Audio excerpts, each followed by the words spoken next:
So it's 10 to 8 now, Tuesday the 27th of September. So we know the big news story this morning is the continuing issues with the pound after it suffered its biggest fall in half a century yesterday, with potentially wide-reaching consequences for you, your family and your business. Well, critics say a weak pound will make imports more costly, inflation higher, and then the possibility of even higher interest rates.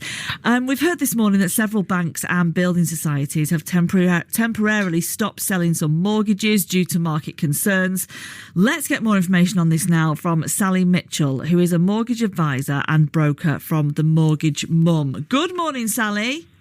Good morning. Good morning. I mean, this will have created clearly some worry amongst people, particularly homeowners and private renters. Can you explain why this is happening? Why have they taken away some of the mortgages off the market? It's really a knee-jerk reaction to what the government have announced over the last few days with the stamp duty changes, and obviously the question is, where is this money going to come from?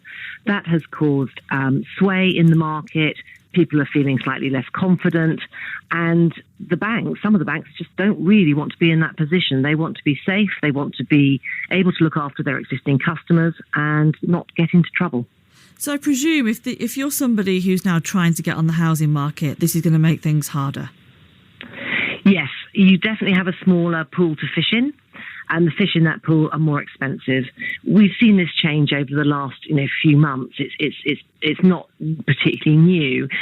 The announcement of the temporary, and I must stress temporary, suspension of some product ranges to new customers is new, but we have had rates pulled and ranges changed with 3, 4, 5 hours notice over the last few months.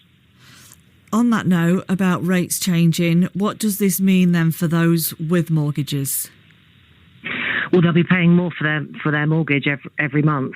We've already seen that. I'm looking at remortgaging people from, for example, someone I had yesterday, their rate that was finishing was 1.14. We're now looking at 3.49. That's a massive increase.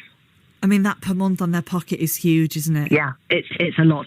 And of course, this isn't the only rise in cost of living that we're having. We've got the energy, we've got imports, we've got butter, we've got everything. We're being hit by all sides, or from all sides. But your mortgage and the associated insurances is something that you really, you have to focus on, and you have to get as right as you can, and perhaps then make little changes within your household if you can. Sally, this is a hard question. If someone's on a fix and that ends over the next year, I mean, clearly taking into account there may be penalties to get out of their fix. Absolutely. Would you suggest that they go and try and do that now? Because do you think the rates are going to just go higher and higher? So would they be best paying the penalties and sorting it now? I personally wouldn't. I mean, everyone's situation is completely individual, and you need someone to look at it with you very much in mind.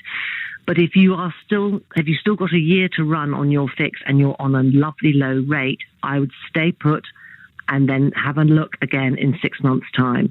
If you come out of your fixed rate product early, within 3 months of the end of, before 3 months of the end of it, then quite often there are early repayment charges that can be quite high, and that's just adding to your bill.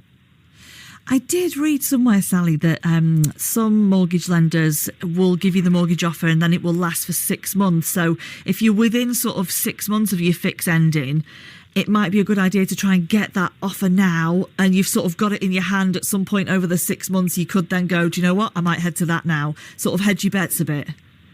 Yeah, I mean, every lender, their offers last for different amounts of time. 3 months, 6 months. 6 months is more unusual. But yes, if you can lock into a rate now and you're finishing in the next 3 to 6 months, then fantastic. Get it in your bag. Okay, Sally, thank you very much for your advice on that. That's Sally Mitchell, who's a mortgage advisor and broker from The Mortgage Mum. Right, it's BBC Radio Manchester. It's just coming up to 5 to 8.